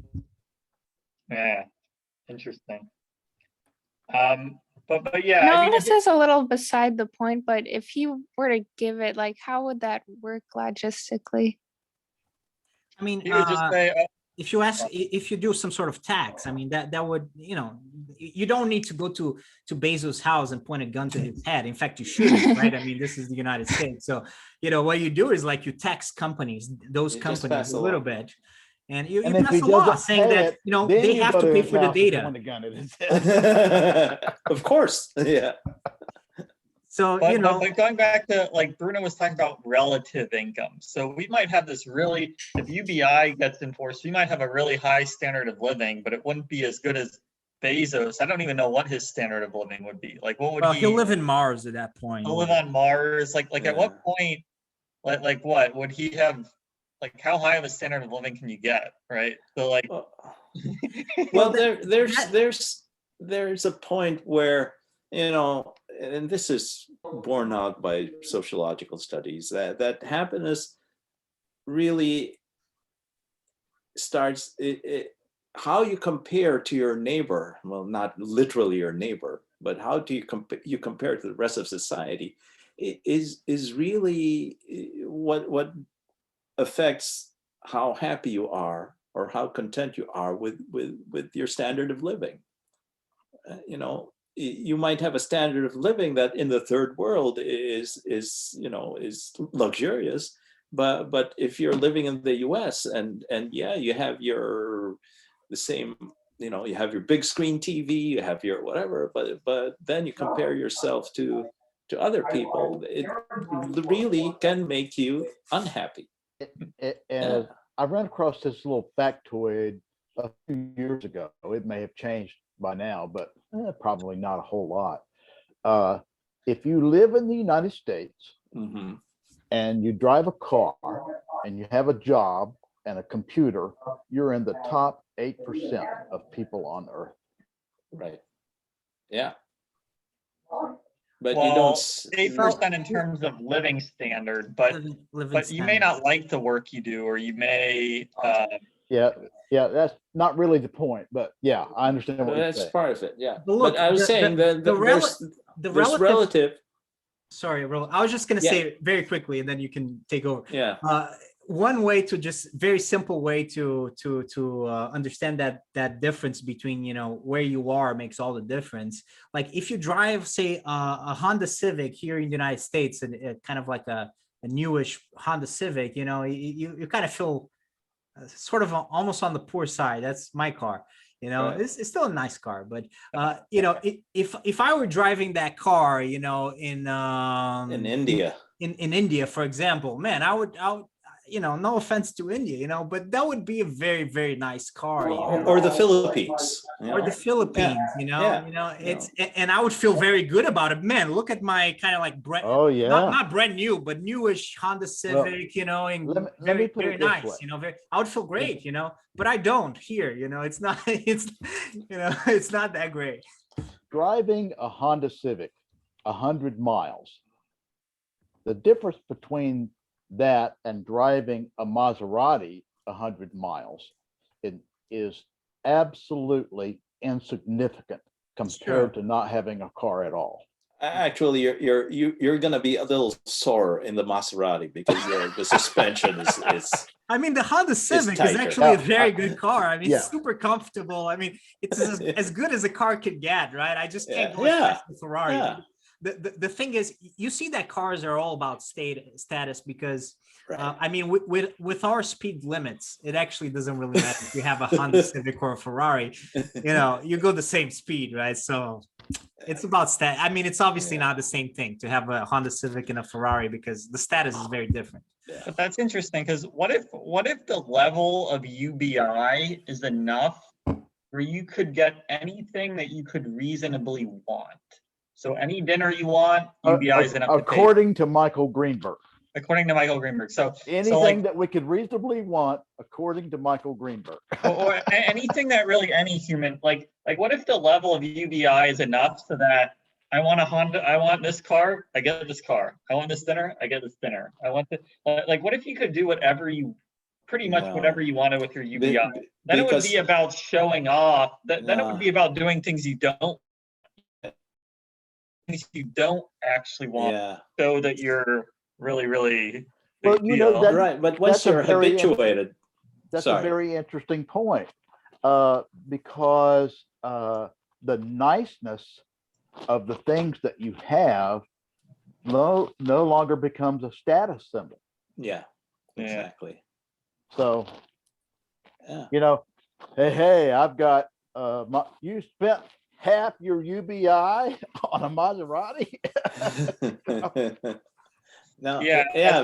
because what you think is you reasonable, what was your term, that you could reasonably want today, you get tired of it, and then you're going to want more. That's just, I think, human nature. It's habituation and the search for novelty after you get habituated. That's I think.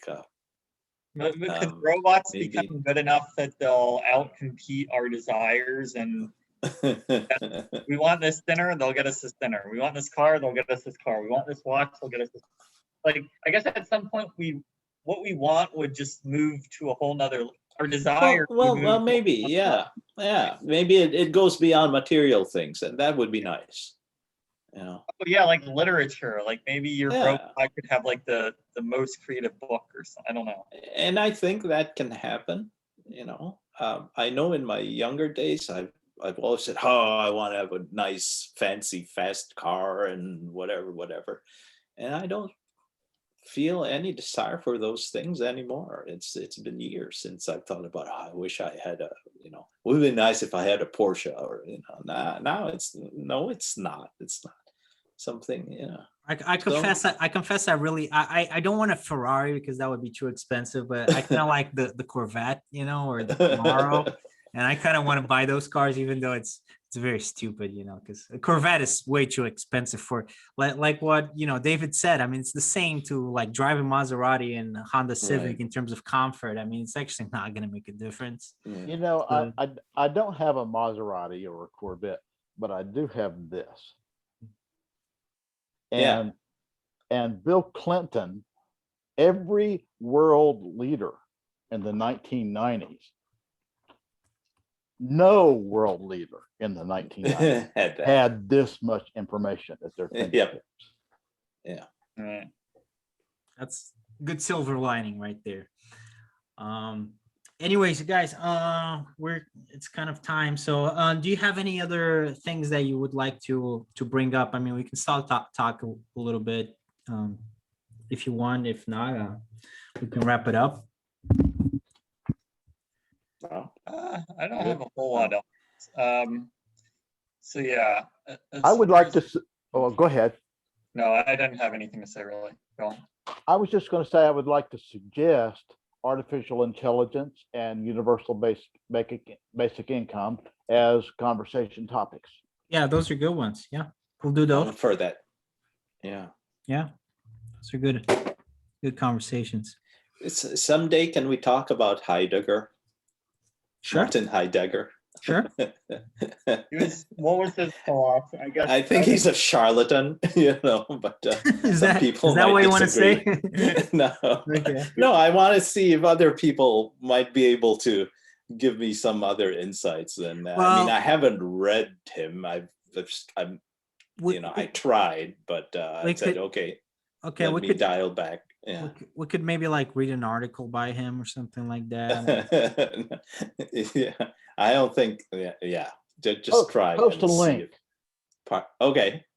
Give us, I'll give see. us a I'll little something. take a look at it because I've tried reading him and I said no, I can't. It's just I don't know if he's. I mean, he's To be honest, sincere. I've never read Heidegger, but I mean, Yeah. he has a big name. I mean, he's one of the big ones. Yeah. I mean, I wish we had Frank here, but yeah, well, not in the immediate future. There's certainly more interesting topics. I just All want right. to find out if he's a charlatan that's fooled Or a lot not. of people. Because Noam Chomsky also says, I don't think this guy is really saying anything that makes sense, just making it up, whatever. But anyway, so. Anyways, well, thanks for the conversation and thanks for Yeah. listening, you guys. And You have a topic for next week, Bruno? I Don't think- need to. I Yeah. think it's affirmative action, and which is Michael Greenberg. He suggested the topic, and I think it's next week. So we'll talk about affirmative action, and kind of a hot topic, but Mhm. should be a good discussion. if you guys want, yeah, that's just something We'll do it, man. We'll do it. Yeah. Sounds good. We don't shy away from controversy. All Good topic. right, thanks. All right. So Okay. thanks for watching, guys, and that's it. That's it from us for today. Subscribe to the channel, please, and take care. We'll see you next week. See you. Okay.